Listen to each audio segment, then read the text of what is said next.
ربِّرْحَمْهُمَا كَمَا رَبَّيَانِي صَغِيرًا واخفض لهما جناح الذل من الرحمة। বাবা মার জন্য রহমতের চাদর বিছিয়ে দাও। তোমার যত সম্পদ আছে মা বাবার পায়ের সামনে বিলিয়ে দাও। তোমার জীবনে বরকত দিবে কে? আল্লাহ। এজন্য প্রথম বেতন পেলে টাকাটা দিবেন মায়ের হাতে। গিফট কিনলে আগে দিবেন মাকে। বউরে দিবেন না ওটা বলতেছি না, বউরে তো দিবেনই, কিন্তু আগে মায়ের হাতে কিছু দিবেন। তাহলে আপনার ইনকামে বরকত দিবে কে? আর বাবা মা একজন কিংবা দুইজন যদি দুনিয়া থেকে বিদায় নেয়, বাবা মার কবরের সামনে দাঁড়িয়ে চোখের পানি ছেড়ে তোমরা পড়ো রব্বিরহামহুমা কামা রব্বায়ানি সগীরা ওয়া কুর রব্বিরহামহুমা কামা রব্বায়ানি সগীরা। কবরের সামনে দাঁড়িয়ে আল্লাহরে বলেন, আল্লাহ বাবা মা ছোটবেলা যেমনি আমাদেরকে আদর দিয়ে সোহাগ দিয়ে ভালোবাসা দিয়ে আগলে নিয়েছে, আমার বাবা মা ইন্তেকাল করার কারণে তোমার কাছে যাওয়ার পরে তুমিও আদর আর ভালোবাসা দিয়ে আমার বাবা মাকে কাছে টেনে নিও। পড়ে না আমিন? আর জোরে পড়ে না আমিন? এজন্য আল্লাহর ফয়সালা দুইটা। জোরে বলেন কয়টা? সবাই বলেন। ঘুম আসছে তো জিমাই পড়েন কেন? ফয়সালা কয়টা? এক নাম্বার ফয়সালা ইবাদত হবে একজনের, তিনি কে? দুই নম্বরে খেদমত করতে হবে কার? বিশ্বনবী বললেন এই পৃথিবীতে যত ভালো আমল আছে তার মধ্যে শ্রেষ্ঠ ভালো আমল হচ্ছে মা বাবার খেদমত, বিররুল ওয়ালিদাইন। এক সাহাবী বললেন আইয়ুল আমালি আফদাল ইয়া রাসূলুল্লাহ, ও নবী সবচেয়ে ভালো আমল কোনটা? বিশ্বনবী বললেন সবচেয়ে ভালো আমল তিনটা। জোরে কোন কয়টা? তিনটা। এক নম্বরে as-সালাতু ফি ওয়াক্তিহা, সময় মতো নামাজ। যেখানে আজান হবে ওই জায়গায় নামাজ পড়ার দরকার আছে না নাই? সালাতে কায়েম করো, সালাতে কায়েম করো, হবে সম্মানী তুমি, হবে জান্নাতি তুমি, হবে সম্মানী তুমি, হবে জান্নাতি তুমি, দিবে কাল হাসরে শীতল ছায়া আরশে আজিম, রব্বিয়াল আলা রব্বিয়াল আযীম। ঠিক কি না?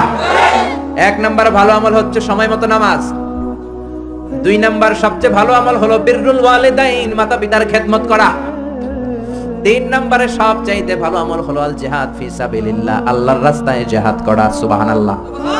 তার মানে পৃথিবীর সবচাইতে তিনটা ভালো আমলের মধ্যে মা বাবার সাথে খেদমত করাটা আছে না নাই? এই পৃথিবীর সবচেয়ে ভালো আমল যে তিনটা, এর মধ্যে মা বাবার খেদমত করাটাও আছে। ঠিক কি না? আর এক হাদিসে বিশ্বনবী বললেন মা বাবার খেদমত করা জিহাদের চেয়ে বেশি সওয়াবওয়ালা। এক সাহাবী আসলেন, জা রাজুলুন ইলা রাসূলিল্লাহ ইস্তাযিনুহুল জিহাদ, এসে বললেন ও নবী জিহাদে যেতে চাই, জিহাদে যাওয়ার অনুমতি দেন। বিশ্বনবী বললেন ও সাহাবী ঘরে আব্বা আম্মা আছে নাকি? সাহাবী বললেন আছে। বিশ্বনবী বললেন ফাফিহিমা ফাজাহিদ, ঘরে যাও বাবা মার খেদমত করো, বাবা মার খেদমত করলে ঘরে বসেই জিহাদের সওয়াব পাবা। বাবা মার খেদমত করলে ঘরে বসেই জিহাদের সওয়াব পাওয়া যায়। চিল্লায় পড়েন আল্লাহু আকবার। এজন্য বাবা মা খুশি হলে আরশের মালিক খুশি, বাবা মা নারাজ তো আরশের মালিক নারাজ। এজন্য বিশ্বনবী বলতেন রিদার রাব্বি ফি রিদাল ওয়ালিদ, বাবা মা যদি খুশি হয় আল্লাহ খুশি হয়। ওয়া সাখাতুর রাব্বি ফি সাখাতিল ওয়ালিদ, বাবা মা যদি নাখুশ হয়ে যায় আরশের মালিক আল্লাহ নাখুশ হয়ে যায়। এজন্য বাবা মার কাছ থেকে দোয়া নেওয়ার দরকার আছে না নাই? বিশ্বনবী বলতেন জান্নাতে দুইটা স্পেশাল দরজা আছে, একটা দরজার নাম আব্বা, আরেকটা নাম মানে আল আব, আরেকটা আল উম। এই দুইটা দরজা আমাদের ঘরে আছে না নাই? এজন্য বিশ্বনবী বলতেন দুইটা দরজা তোমাদের ঘরে আছে, হুমা জান্নাতুকা ওয়া নারুক, বাবা মাই তোমার জান্নাত, বাবা মাই তোমার জাহান্নাম। এজন্য বাবা মার সাথে কেমন আচরণ করবা তোমাদের decision, the decision is years. তুমি ডিসাইড করবা তুমি জান্নাতে যাবা না জাহান্নামে যাবা।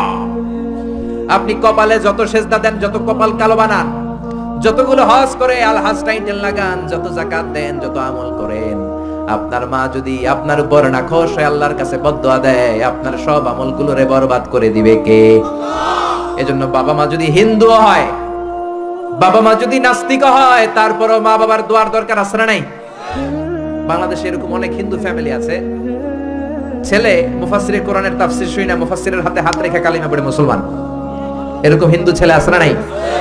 কিন্তু বাবা মা মুসলমান হয় নাই। এখন বাবা মার সাথে খারাপ আচরণ করা যাবে? বাবা মা যদি হিন্দু হয়, বৌদ্ধ হয়, বাবা মা যদি খ্রিস্টান হয়, সে তোমার বাবা মা। ঠিক কিনা?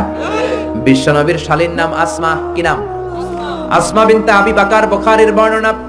বিশ্বনবীর কাছে এসে বললেন, নবী আনা মুসলিমা, আমি মুসলিম, ওয়া উম্মি মুশরিকা, আমার মা মুশরিক, আফাসিলুহা, এখন আমি কি করব? আমার মায়ের সাথে ভালো আচরণ করব নাকি খারাপ আচরণ করব? বিশ্বনবী বললেন, খবরদার সিলিহা, তোমার মায়ের সাথে তুমি ভালো আচরণ করবা। বাবা মা মুশরিক হোক, কাফের হোক, তাদের দোয়া, তাদের আশীর্বাদের দরকার আছে না নাই? সাইয়েদনা ইব্রাহিম জালিলুল কাদের পয়গম্বর, ঠিক কি না? উলুল আজমি মিনার রাসূল, খলিলুল্লাহ, মুসলিম মিল্লাতের জাতির পিতা, চিল্লায় এখন ঠিক কি না? কিন্তু ওনার আব্বারে উনি কালেমার দাওয়াত দিতে পারে নাই, দেওয়ার পরেও মানে নাই বাবার নাম আযা। তারপরে উনি বাবার সাথে খারাপ আচরণ করেছে নাকি? মোলায়েম ভাষায়, কোমল ভাষায়, আদবের সাথে বাবার ডেকে বলেছে, ইয়া আবাতি লিমা তা'বুদু মা লা ইয়াসমা'ু ওয়া লা ইউবসিরু ওয়া লা ইউগনি আনকা শাইআ। ও আমার সম্মানিত পিতা, কেন ওই মূর্তির ইবাদত করেন? 10টা হাত এরকম বের করে দিয়ে দাঁড়ায় থাকে, জিহ্বা বের করে, সামনে থাকে মিষ্টি, রসমালাই, দুধ, কিচ্ছু খেতে পারে না, মাছি বসলেও তাড়াতে পারে না, ঠিক কি না? কেন এই মূর্তির পূজা করেন? কেন এই পুতুলের ইবাদত করেন? যেই পুতুল কানে শোনে না, চোখে দেখে না, নিজের গায়ের মাছিটা নিজে তাড়াতে পারে। বাবারে আদর করে, যত্ন করে, সম্মান দিয়ে বুঝালেন, কিন্তু বাবার সাথে কি সাইয়েদনা ইব্রাহিম খারাপ আচরণ করেছে? জোরে বলেন, খারাপ আচরণ করেছে? এজন্য বিশ্বনবী বললেন, খবরদার, মা বাবা কত রহমত থাকলে মানুষ বোঝে না, যখন চলে যায় তখন বোঝে, কিন্তু তখন বুঝলে লাভ হয় না, ঠিক কি না? যতদিন বাবা মা বেঁচে থাকে, বটবৃক্ষের মতো ছায়া দিয়ে থাকে, ছাতার মতো মাথার উপর দাঁড়িয়ে থাকে। ও মিয়া, বন্ধু চলে গেলে বন্ধু পাওয়া যায়, ওয়াইফ চলে গেলে ওয়াইফ পাওয়া যায়, টাকা চলে গেলে টাকা পাওয়া যায়। জনম দুঃখিনী মা যদি দুনিয়া ছেড়ে চলে যায়, মারে আর পাওয়া যায় নাকি? ওগো মা, তুমি এই ধরনের শ্রেষ্ঠ নেয়ামত, তোমারই পদ তলে রয়েছে জান্নাত। ওগো মা, তুমি এই ধরনের শ্রেষ্ঠ নেয়ামত, তোমারই পদ তলে রয়েছে জান্নাত। সুবহানাল্লাহ। এজন্য মায়ের দোয়া এমন দোয়া কখনো ফিরে না।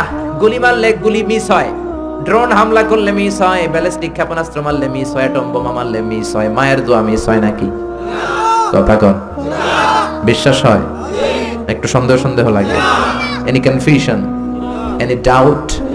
লা শাক্কা ফি, কোনো সন্দেহ নাই, লা রাইবা ফি, চিল্লা এখন ঠিক কি না? মায়ের দোয়া এমন দোয়া, মায়ের দোয়াটাও কবুল, বদ দোয়াটাও কবুল, ঠিক কি না? যদি এমন হতো শুধু দোয়াটা কবুল, তাহলে দোয়া না করুক, সমস্যা নাই, কিন্তু বদ দোয়া করলেও কবুল করে কে? বদ দোয়া কবুল হয়ে গেলে সমস্যা আছে না নাই? এজন্য মা বাবার সাথে ভালো আচরণ করব। বাবা মার ছেলে মেয়েদের দৃষ্টান্ত তরমুজ আর ছুরির মতো। মা বাবা হলো ছুরি, ছেলে মেয়ে তরমুজ। তরমুজ নিচে রেখে উপর থেকে ছুরি মারলে তরমুজ কেটে যায়, আবার ছুরি নিচে রেখে উপর থেকে তরমুজ ফেললেও তরমুজ কেটে যায়। উভয় অবস্থায় তরমুজের ক্ষতি হয়, ছুরির কিছু হয়। কথা বুঝতে পেরেছেন? এই জন্য যত বড় আল্লাহর ওলি আপনি হন না, মা বাবা বদদোয়া দিলে কিন্তু লেগে যাবে, ঠিক কি না?